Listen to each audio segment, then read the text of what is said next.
This web page right here is leaving a lot of money on the table. Let me explain. What you're looking at here is a SaaS called Webflow. They do website building for pretty much anybody. They're ranking for a term best fonts for web design right here, #1. They're also paying for ads for it, but they also rank organically. And they're getting 6,300 monthly visits from this page. But right now, they are terribly optimized for conversion. I can tell you they are leaving real dollars on the table. And the reason they're leaving money on the table is because they're not following my conversion framework. There are 7 things that every single page needs in order to maximize conversion and turn traffic into revenue for SaaS businesses. But before I get into the specifics around those 7 levers, I have to show you the SEO funnel. If you're not familiar with an SEO funnel, you probably are familiar with the marketing funnel. The marketing funnel is basically the reverse triangle where it's top, middle, and bottom of the funnel, like awareness stages for marketing. The same is true for SEO. In this case, it goes traffic, takes, leads, sales, and repeat sales. Traffic is just what it is. It's traffic, it's visits from search engines. Your page gets visits. And then what we do is we track takes. So again, this is all about KPIs and things you want to track when you're trying to figure out how to increase conversion on your page. So takes are just clicks on CTAs on your page. Leads are those clicks that turn into leads conversions. Sales, those leads turn into actual revenue for your business, and then repeat sales, they've, buy again. This is important to understand because when we talk about these conversion levers, you're going to optimize for these various stages so that you know where to improve in the funnel. Coming back here, the first one is inline CTAs. And what is an inline CTA? And I like using HubSpot as an example here for excellence when it comes to conversion rate optimization for SEO traffic. So let's scroll down and maybe you'll see it. Inline CTA, boom, right there. And you can probably also consider this an inline CTA, but I'm gonna cover that one separately.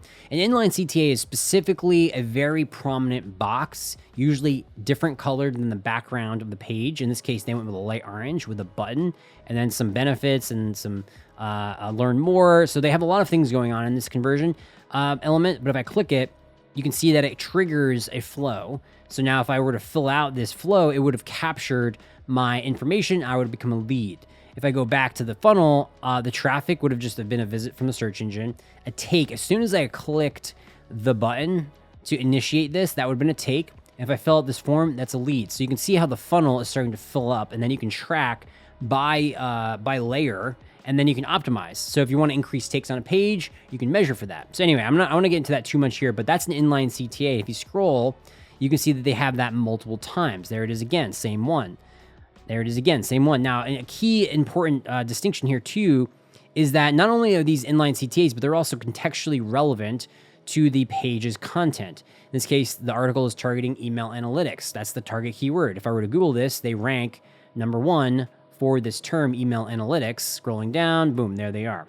So if I click that, okay, that's traffic, again, takes, da-da-da-da-da. So in this case, if I keep scrolling, I see a CTA that's relevant to the thing that I want, click, and then I'm gonna go through the funnel. So that's inline CTAs. What's the next one? In-text CTAs, very similar to inline CTAs, but they're text. They're literally text CTAs. In this case, download now, email marketing planning template. In this case, if I were to click that, I am now in a squeeze page, a landing page, whatever you want to call it. It's trying to convert that take, that click of a CTA to the next thing into a lead so that they can then market to me HubSpot software. So in this case, if I were to click that, okay, now I'm going to go through the flow. So then I would become a lead and then they would market me and I would become a sale. So really important. Now, another highlight that I have to highlight for you, and it's really something that I see a lot of SaaS businesses mess up on, is they don't do proper attribution for SEO traffic. They don't know what traffic from their SEO program is actually converting into leads and converting to sales, which how do you optimize an SEO strategy if you don't know which keywords are the most profitable? You can't. This is what HubSpot is doing correctly. In this case, they have an anchor. So if I come back over here and I click this, you can see down the bottom left-hand side, that URL is up here. Anchor is a specific parameter they've added for that link so that they know where on the page I actually clicked. Really good, great analytics. And they also include the URL. So not only do they have where on the page I am when I clicked, they have which page that referred me into this funnel. So then when I submit this form, that URL right here will again get added to their CRM. So they know exactly which URLs are turning traffic into leads, into sales. Super, super valuable, incredibly important. And it's something I refer back to in my SEO flywheel here. Again, if you have never heard of this, you should definitely check out the link down below for a link into my free SaaS SEO Engine community where I share all of this. So in this case, in order for us to develop market, keyword map targets, plan content, we need this data, which is the reporting side of my flywheel. And if you don't have that attribution for your SEO traffic, you can't build great SEO strategies. So that's what HubSpot's doing really well here. And that is in-text CTAs. If I go back to the inline CTAs, they actually don't have that squeeze page, but I guarantee you they're still grabbing this URL in it. If I go back to instantly here, what they do have is they have a header CTA. If I click that, there actually isn't anything up here that's telling the system where I'm coming from. If even the bottom left-hand side, you can see that there's nothing actually in the URL that's letting instantly know where I originated from. So they don't have any good analytics there. If I go back to Webflow, they have the same issue. If I click that, how does Webflow know which page I originated on for SEO traffic? How are they going to know which keywords to go after? Maybe they have some kind of hidden attribution going on here. That's possible, but it's not something I'm seeing, which gives me some concern. Let's go back to the third item in my list, pop-ups. Right here, I triggered the HubSpot pop-up. In this case, if I were to fill out this, it would grab me and probably grab the URL that I came in on, and then that would be another item in their CRM. Now, what I don't like about this pop-up, I like there is a pop-up. What I don't like about the pop-up is that it's not contextual or contextually relevant to the target keyword. There's nothing about email in that pop-up. That means the conversion rates of that pop-up are going to go down because users are going to see it's just a generic pop-up that's not relevant for something that I'm interested in right now. Therefore, you're going to see conversion rate decline. So you definitely want to optimize your pop-ups to be contextually relevant. All CTAs should be contextually relevant. All right, let's go on to the next one. Hero CTAs, another thing that they're doing really well. Download now. Click that. Boom. And again, looking at the URL, it says author up here. So clearly they're trying to delineate that this click came from the author section of the templates so that they know, oh, this click came from basically the hero. There's the URL right there. So they know, oh, this page, this section of the page, great. We can optimize our SEO strategy around that. Really well done. It's not the best hero I've ever seen, ever. Some other SaaSes that I like doing it better. Let me show you. So here's a SaaS, Hire a Helper. It's a marketplace that connects movers with people who want to move. Here's their hero. Clearly a really tailored experience. It's going to drive a lot of conversion for this business. So I love the way that they're using their hero section of their page to convert traffic into leads, into sales, and then make money from their SaaS. Another example that I really like is Zapier. This is their hero, looks like really well optimized. You have the H1 optimized for the target keyword, in this case, integrate active campaign and Thrivecart. And you have not one, but two CTAs here in this in the header. So clearly going to convert a lot of traffic from this experience. And if you keep scrolling down, they have more, even if you click any of these things, these are all CTAs. So I would consider this probably a more advanced inline CTA.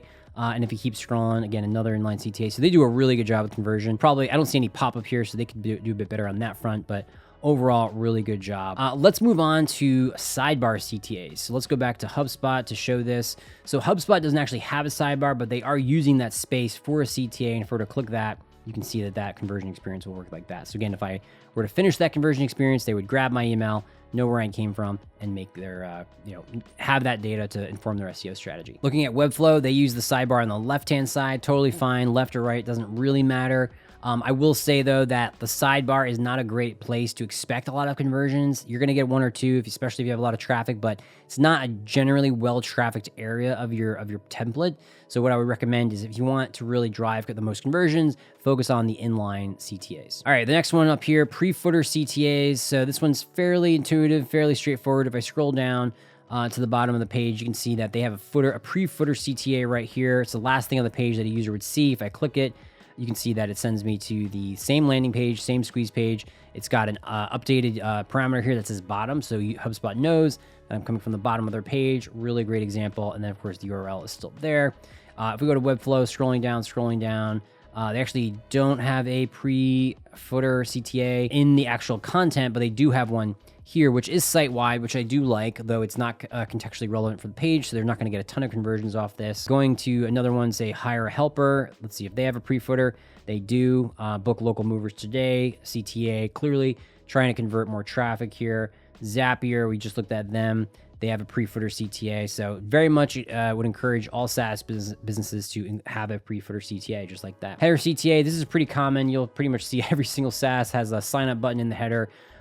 It's one of the ones that pretty much every business gets kind of right. Though again, it all comes back down to attribution. Make sure you're tracking attribution. If I were to click this, and it's going to send me to the get started squeeze, not the landing page that I was going to, but they are still tracking which page I came from. Anyways, it doesn't really matter, but you can see they are tracking me, and it is the header.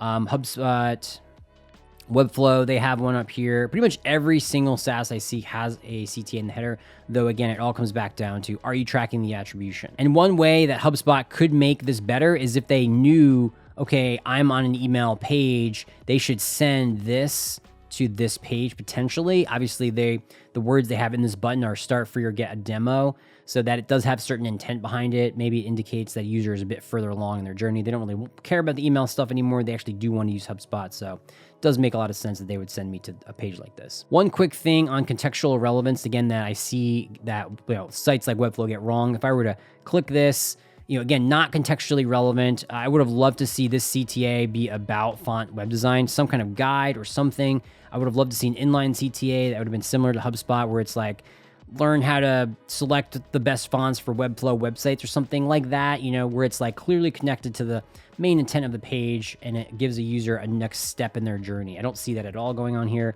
Instantly, I brought them up initially. Formal email examples. If you're not familiar with Instantly, they're a cold email software. If I scroll down, I don't see anything, no inline CTAs here of any kind, no pop-up, nothing. They're leaving a ton of money on the table. Just a really, really lonely CTA all the way at the bottom that's not contextually relevant. Very poor job on them. If I was them, I would include a CTA probably like right here, or maybe even a little bit higher right here, where it would be something like, 7 formal email examples to use with cold email. That way there's a clear tie-in with their product, and it is also contextually relevant for the page. That's what I would do. Those are the 7 conversion levers. Highly recommend you take a look at this video a couple times, rewind it. Also download the ebook, the handbook I have for SaaS SEO Engine. I have more on this, again, link down below. Cool, and my name is Shane Dutka, and I help SaaS businesses win with SEO. I'll see you in the next one.